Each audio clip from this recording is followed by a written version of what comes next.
O Bitcoin está preso em uma armadilha mortal, está praticamente no fio da navalha. Cada movimento agora pode desencadear uma reação em cadeia capaz de derrubar milhões em segundos. Estamos diante de um mercado instável, pronto para punir qualquer erro. Hoje, mais do que nunca, é questão de sobrevivência e você não pode se dar o luxo de piscar. Então fica comigo até o final, porque hoje eu vou te mostrar 3 coisas que vão te ajudar a navegar esse momento sombrio onde estamos. Então, bora!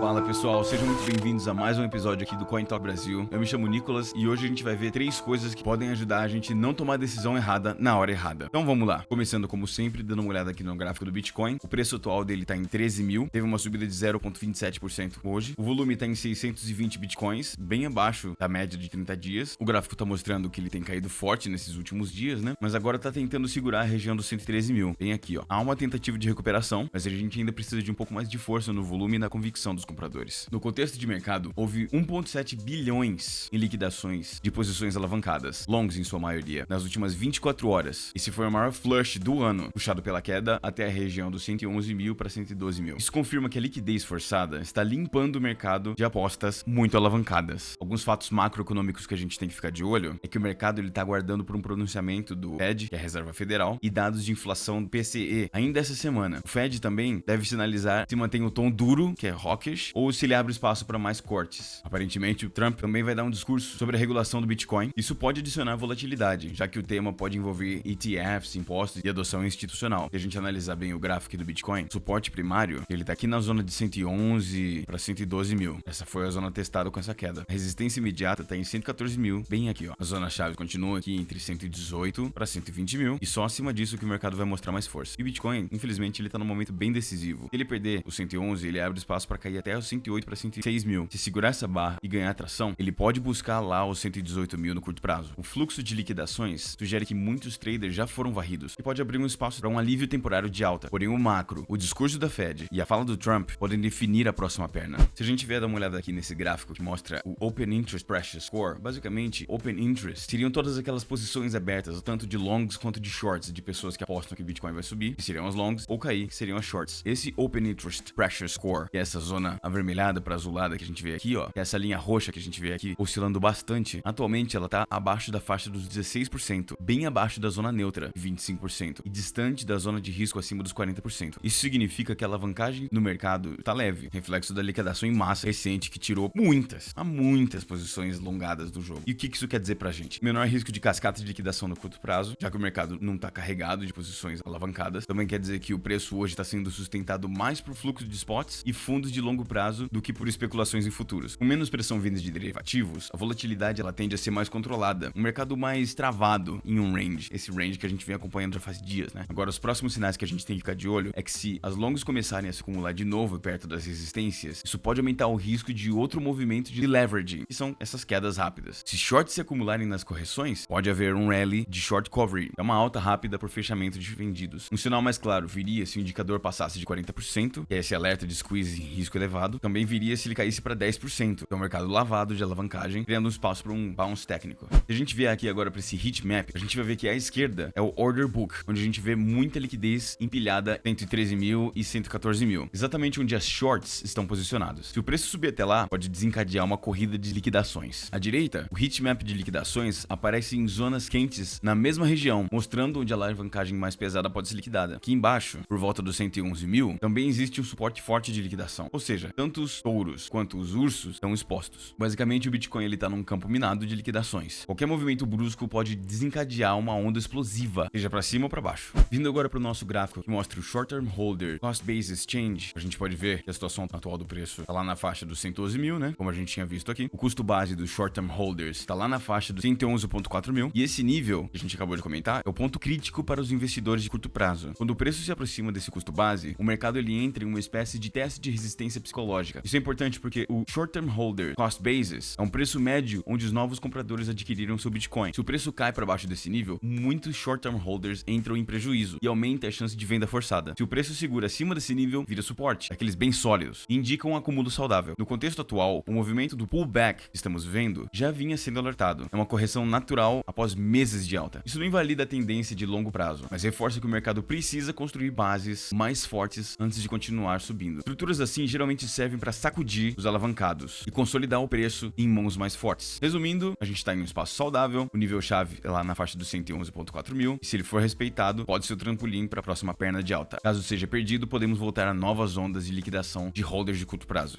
Vamos dar uma olhada aqui nesse gráfico que mostra a situação do S&P 500. Esse gráfico ele é extremamente importante, porque ele mostra um dos leading indicators, que são indicadores antecedentes, mais confiáveis para a economia e para a bolsa americana. As horas semanais trabalhadas nas indústrias de manufatura, que é demonstrada por essa linha azul aqui que a gente vê no gráfico, quando ela cai, pode indicar um resfriamento na atividade industrial. Já essa linha branca indica o S&P 500, que é o principal índice das ações americanas. E essas faixas cinzas aqui, elas indicam os períodos de recessões econômicas. Como a manufatura é um setor cíclico e sensível à economia, ela costuma reduzir antes dos outros setores. Historicamente, quedas consistentes nas horas trabalhadas antecedem correções do S&P 500 e até recessões, coisa que também eu já tinha comentado nos meus outros vídeos passados. Isso pode ser demonstrado por exemplos claros aqui do gráfico. Antes da crise de 2001, a crise de 2008, a pandemia em 2020, em todos esses casos, as horas de manufatura já estavam em queda. Porra, olha 2020. E depois disso, o S&P 500 acabou corrigindo fortemente. A situação atual mostra que as horas de manufatura novamente estão em queda, bem aqui, ó. Isso sugere que a economia americana pode estar desacelerando, mesmo que o S&P 500 esteja em máximas históricas. Se esse padrão histórico se repetir, essa queda pode ser um sinal de alerta para turbulências futuras no mercado. O que isso pode implicar na vida dos investidores é que isso aumenta o risco de correções no S&P 500 e para o Bitcoin e para o mundo cripto em geral, é que como os ativos de risco tendem a seguir a liquidez global, uma queda no S&P 500 pode trazer uma pressão negativa para o Bitcoin também. E para a economia real, isso confirma o cenário de desaceleração, possivelmente levando o Fed a pensar em cortes de juros mais agressivos, mas com atraso. Em resumo, esse gráfico ele é um alerta macro. O S&P 500 ele pode estar em um excesso de otimismo, enquanto a base industrial já sinaliza enfraquecimento. Historicamente, ignorar essa divergência custa bem caro.